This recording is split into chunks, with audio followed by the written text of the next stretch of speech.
punk rockers. Welcome to Initial Records. I'm Mark Fricky. You may remember me as other short films as Victory Records, From Puppy to Bulldog, and Birth Control, Not in My School. Come on inside and we'll take a look around and see what makes Initial Records work for you, the kids.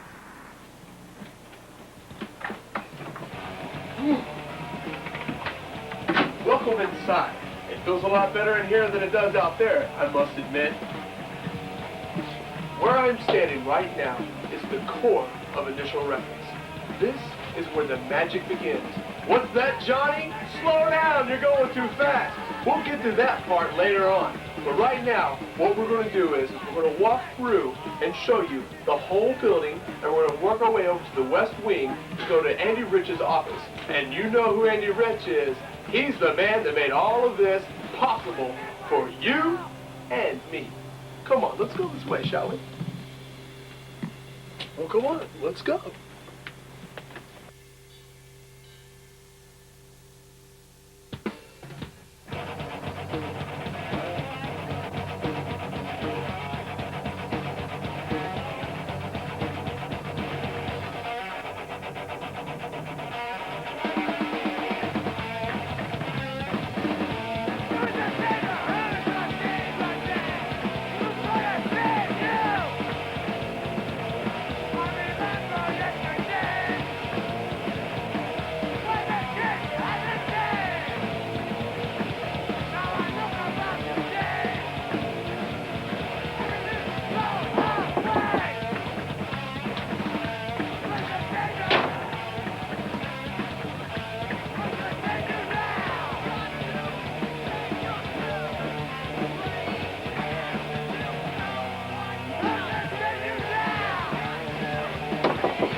Hey, Tommy. Tommy, I'm coming in. What are you doing? Awful. Oh. Ooh. Let's just keep on going this way, Mr. Richie.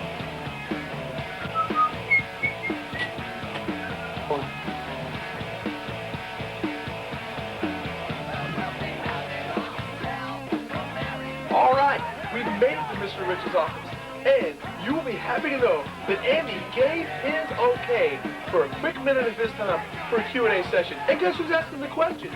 Not me.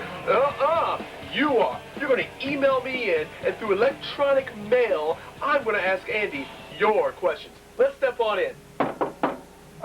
Andy, the camera people are here now. We're coming in, so make sure it's all right.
Now that was educational. I learned a lot, didn't you? Now that we've talked to Andy Rich and learned oh so much, we're going to step over to our associate's, Tommy Brown's desk, and watch him package an order. I bet you always wondered how it got in the box when you opened it. Let's step over here. Here we have Tommy taking an order and placing it in the box. Notice the craftsmanship with the tape gun. I bet Jimmy Olsen in Sioux City, South Dakota is going to be happy when he opens this one up.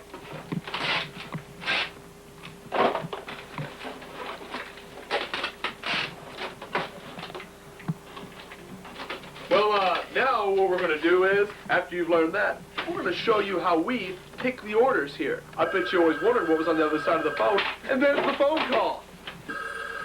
Oh, what's that? Our friend Ron here is going to sit down and he's going to take an order. I bet this girl would like to see what was happening on the other end of the phone. Hello? My name is Ron. How do you do? What can I get for you?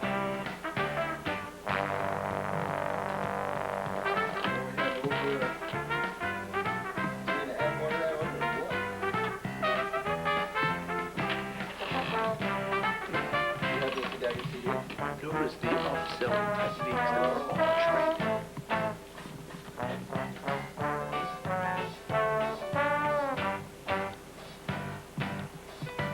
Now we're not going to be able to show you all the credit card number get taken down. So therefore, we'll fade out of this segment now.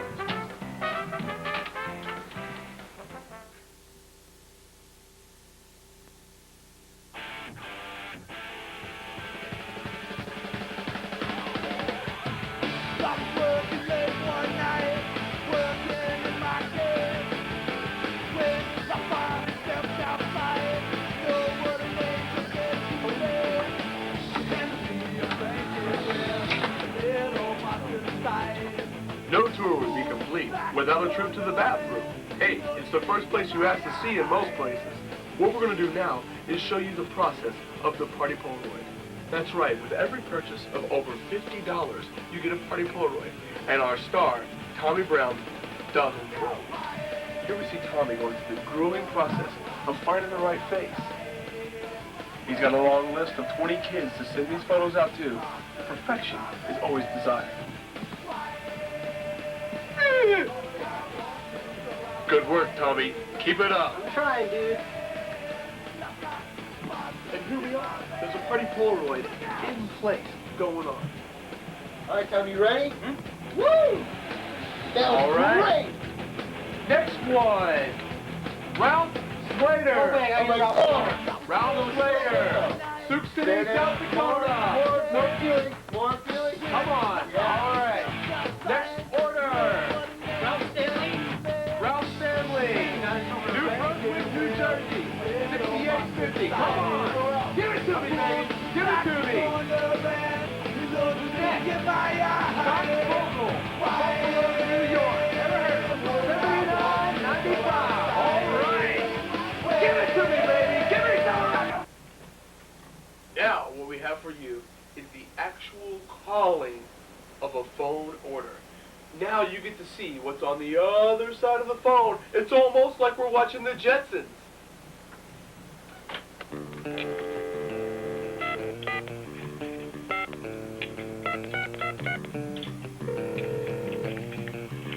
Hello. Is Robbie there? Just a second. Robbie? Hello? He's home.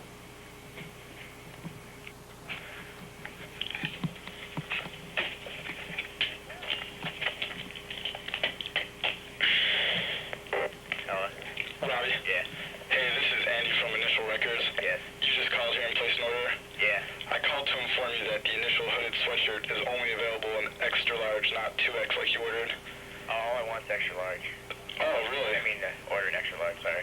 You meant to order an extra large, not 2X? Yeah. Well, that makes it easy for both of us, doesn't it? Alright. Hey, sorry to take up your time. That's fine. Alright, Bye. bye.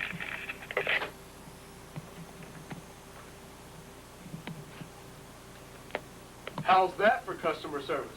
Now I'm going to call Robbie back and see how he rates Andy's service.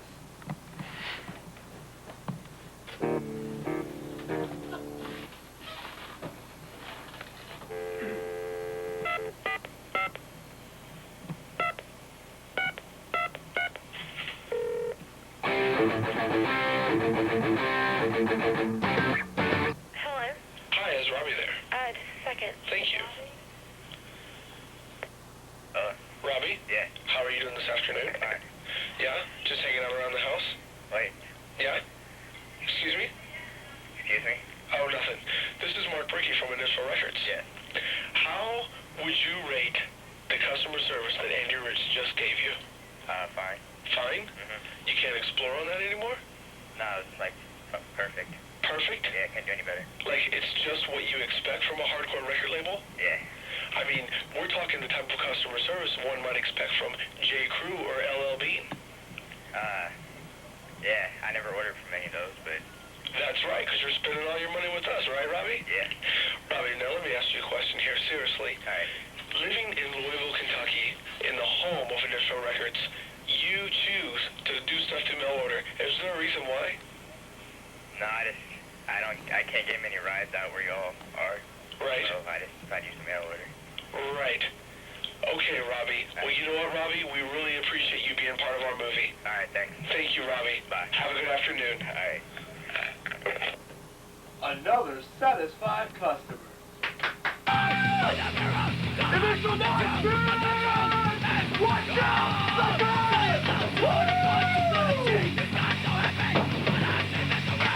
But seriously, folks, here at Initial, it's all about the kids.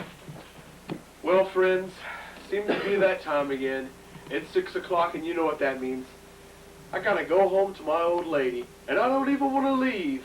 Yep, when you work for Initial, every day is like a circus. And some days you're the clown, some days you're on the trapeze. But you know what? Every day, for sure, is an adventure. We appreciate you all calling up here. Taking your orders always puts a smile on our face. I hope you learned a lot about working with Initial today. And don't cry, Johnny. Your chance isn't over. Just put this tape in, rewind it, push play, and sit close to the television. And you're part of the Initial family. Well, friends, we'll see you at the hardcore shows, and we'll talk to you on our phone lines. Keep the orders coming in because we love the kids, and most of all, we love the kids' money. Have a good day.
Where are you going, Andy?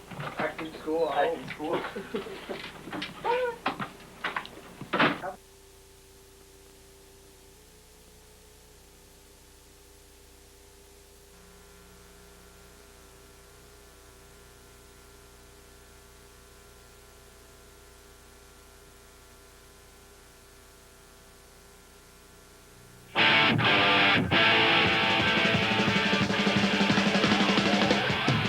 I was working late one night, working in my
This is Kentuckiana's 24-hour news channel, WHAS 11.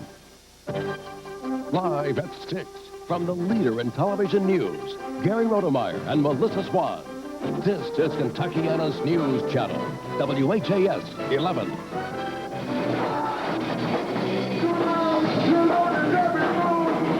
The gyrations of punk rockers, just a sliver of life in the music world. But would this music spur young people to violence? It is the music that two teenage murder suspects heard the night a 12-year-old New Albany girl was killed.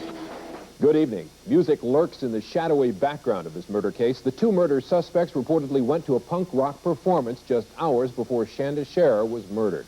And Chuck Olmstead is live tonight to tell us the music group is denying that its musical message had any violent influence on those events. Chuck? That's absolutely correct, Gary. You know, they came here a couple of Fridays ago to the Audubon Skateboard Club here on Preston Highway to play before screaming teenagers, little realizing that some in the crowd may have had murder on their minds. And tonight, members of the rock group Sunspring say that, well, they're very incensed at the very suggestion that their music causes mayhem.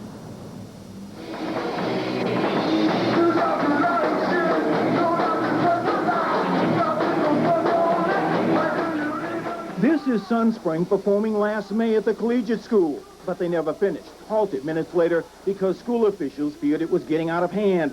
It's the same music, the same lyrics that murder suspects Mary Tackett and Melinda Lovelace listened to watching the group perform the night police say they would later kidnap, torture, and eventually kill Shanda Scherer. According to court transcript, the two were en route to what was referred to as a hardcore show on Preston Highway in Louisville, hardcore being a punk rock type of music group. Music that can incite to kill? Lead singer Scott Richard tonight says that's ridiculous. No, of course it didn't play a part, I don't think, because, you know, our music has nothing to do with, you know, violent feelings or anything like that. If anything, it's, you know, expression of feelings and trying to get over things and, you know, dealing with life. These words, for example, from one song, carving a hole deep past the inside of you, scraping your skin apart from my hand. How do you compare with how we used to be? How do you compare with me now? Could those girls have misinterpreted what was just designed to be a good show? Could they have read some message into that performance? Possibly they could think that it was an evil thing, but definitely it was not an evil thing. No songs about killing? No songs about killing. About murder or getting even? No, sir. Band members like Jason Hayden say, however, they do recall seeing murder suspect Melinda Lovelace at some of their earlier concerts, too. But they say you can hardly use music to justify murder. I would say they're nuts. The band, of course, you come to see our band, and it might be emotional, but I definitely don't think that it would be a violent emotion or feeling of any sort. If they were very misinterpreted and very confused. You'd have to be a confused person anyway to murder somebody. Spring next takes the stage on Friday, and they're so concerned about this that on their leaflets announcing where they'll be appearing on a Frankfort Avenue sandwich shop on that night, they've even taken the liberty of printing a disclaimer about any connection between their music and violence. This is Chuck Olmstead. Gary, Melissa, back to you. Chuck, I know this debate over music and rock music and violence is not new, but it sounds like this band is taking this pretty seriously. Well, they do. You know, as you listen to them, they put a lot of thought into their interviews, and they seem to put a lot of thought into some of their music. And they believe, like most entertainers, that they have a responsibility to their audience to do the best they can, but that's where the line is drawn. They don't necessarily believe they're responsible for the variety of responses those audiences may have weeks, hours, months later. All right. Chuck Olmstead, thank you very much. We have a quick update on the Scherer murder investigation now.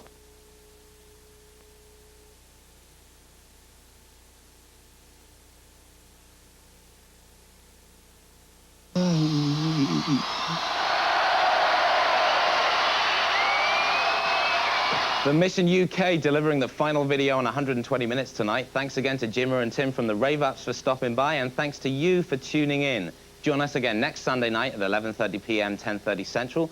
And don't forget Postmodern MTV, Monday through Thursday nights at 1 a.m. If you have any questions or comments, write to us at MTV's 120 Minutes, 1775 Broadway, New York, New York, 10019. We got a cheery little letter from Louisville, Kentucky. Kay Scott writes, Dear Dave Kendall, please kill yourself on TV.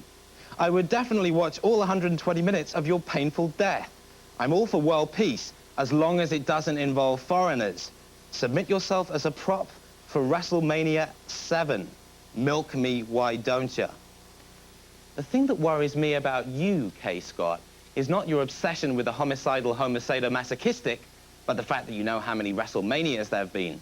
But since you asked so nicely, I will kill myself. Rick, we all set for this? For 120 minutes, I'm Dave Kendall.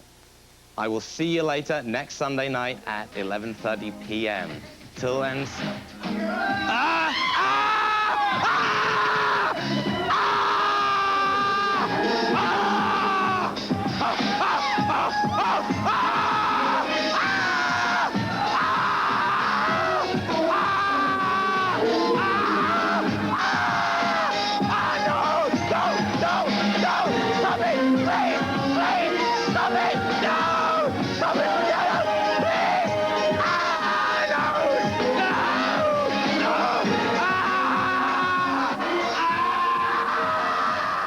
I hope you enjoyed that.